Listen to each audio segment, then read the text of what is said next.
Audio বিতর্কের 4 দিন পেরিয়ে গেছে, কিন্তু কেষ্ট মণ্ডলের দেখা মিলছে না। 5 দিনের বেড রেস্ট, তাও আবার ভুয়ো সই মেডিকেল রিপোর্টে। তারপরেও বসে আছেন বাড়িতে, এখনো তার দেখা মিলছে না। এবং পুলিশের ভূমিকা নিয়ে বারবার প্রথম দিন থেকে যে প্রশ্ন উঠেছে, সেই প্রশ্ন কিন্তু থেকেই গেছে। আমি কথা বলবো, সরাসরি রয়েছেন আমাদের সঙ্গে আমাদের প্রতিনিধি প্রসেনজিৎ মালাকার। প্রসেনজিৎ, প্রত্যেকবার একটাই প্রশ্ন থাকছে পুলিশের ভূমিকা নিয়ে। তাহলে কি রাজনৈতিক চাপে এবার মাথা নোয়াতে হচ্ছে পুলিশকে? কারণ পুলিশের ভূমিকা এক্ষেত্রে একেবারেই নিষ্ক্রিয়।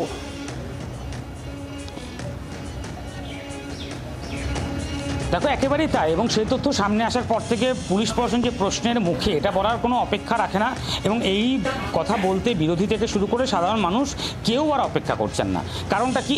কারণ তুমি দেখতে পেলে পুলিশ প্রশাসনের তরফ থেকে প্রথমে অভিযোগ দায়ের করার মতন সাহস দেখানো হলেও সেক্ষেত্রে দাঁড়িয়ে অভিযোগ দায়ের করার পরে তার বিরুদ্ধে সঠিক ব্যবস্থা গ্রহণ করতে, গ্রেপ্তার করতে পুলিশ কিন্তু সক্ষম হয়নি।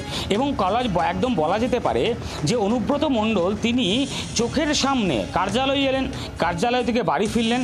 বাড়ি ফেরার পরে যে রিপোর্ট তিনি মেডিকেলে জমা দিয়েছেন, সেখানে দেখা যাচ্ছে তারপরে তিনি ডাক্তার দেখালেন এবং সেখানে তিনি অসুস্থ হলেন। তারপর থেকে তিনি অসুস্থ বলে দাবি করছে ঘনিষ্ঠ মহল থেকে শুরু করে সবাই। এবং ইতিমধ্যেই 5 দিনের বেড রেস্টের কথা বলে একটি মেডিকেল রিপোর্টও পুলিশের কাছে জমা পড়েছে। বা সেই মেডিকেল রিপোর্ট নিয়েও প্রশ্ন উঠছে, কারণ যে রিপোর্ট আমাদের হাতে এসছে সেখানে দেখা যাচ্ছে যে ডাক্তারের কথা বলা হচ্ছে তার যে রেজিস্ট্রেশন নাম্বার, সেটা একেবারে মিলে যাচ্ছে রামপুরহাটের, যিনি 1 নম্বর রামপুরহাটের বিওএমএইচের সাথে। অর্থাৎ তিনি সরকারি ডাক্তার, সেখানে দাঁড়িয়ে প্রাইভেট কোনো মেডিকেল কলেজে, শান্তিনিকেতন মেডিকেল কলেজের এই মেডিকেল রিপোর্ট জমা দেওয়া, সেখানে তিনি স্বাক্ষর করতে পারেনি না। ফলে সেই জায়গায় দাঁড়িয়ে প্রশ্ন উঠছে যে তিনি আদৌ স্বাক্ষর করেছেন না এটা পুরোটাই ভুয়ো।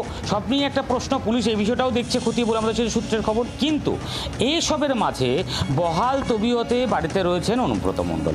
এবার সেখানে তিনি অসুস্থ না সত্যিই অসুস্থ নন, সেই বিষয়গুলো কিন্তু একেবারেই ধোঁয়াশার মধ্যে। অনুব্রত মণ্ডল বাড়িতে আছেন, কিন্তু সেক্ষেত্রে দাঁড়িয়ে তিনি পুলিশে হাজিরা দেননি। আবার পুলিশের তরফ থেকে কিন্তু দুটি নোটিশ দেওয়ার পরে, হাজিরা না দেওয়ার পরে আর কিন্তু নোটিশও দেওয়া হয়নি।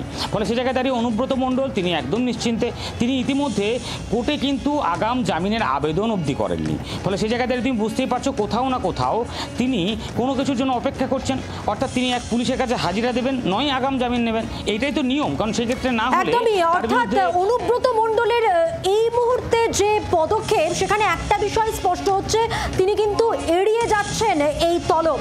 তুমি আমাদের সঙ্গে থাকো, আমরা শুনে নেব এই বিষয়ে বিজেপির রাজ্য সভাপতি সুকান্ত মজুমদার এবং তৃণমূলের মুখপাত্র অরূপ চক্রবর্তী কি বলেছেন। সিবিআই তার নিজের কোর্স অফ অ্যাকশন করবে, যা করার সেটা করবে। এবং অনুব্রত মণ্ডলের মতো লোক সমাজের ভেতরে যত কম থাকে ততই ভালো, জেলের ভেতরে থাকলেই ভালো।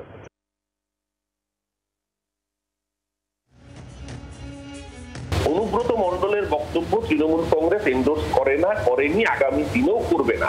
কিন্তু সুকান্ত মজুমদার বলে কোন মুখে? যার নিজের দলের মন্ত্রী দেশের সেনাবাহিনীর গর্ব সোফিয়া কুরেশিকে জঙ্গিদের বোন বলেছে, তাকে গ্রেফতার করাতে বলেছে supreme court. Supreme court direction দিয়েছে গ্রেফতার করাতে। কুমার বিজয় সিংহ মধ্যপ্রদেশের মন্ত্রী, গ্রেফতার তো দূরের কথা, মন্ত্রিসভা থেকে পর্যন্ত সরাইনি, একটা ভর্ৎসনা পর্যন্ত করে।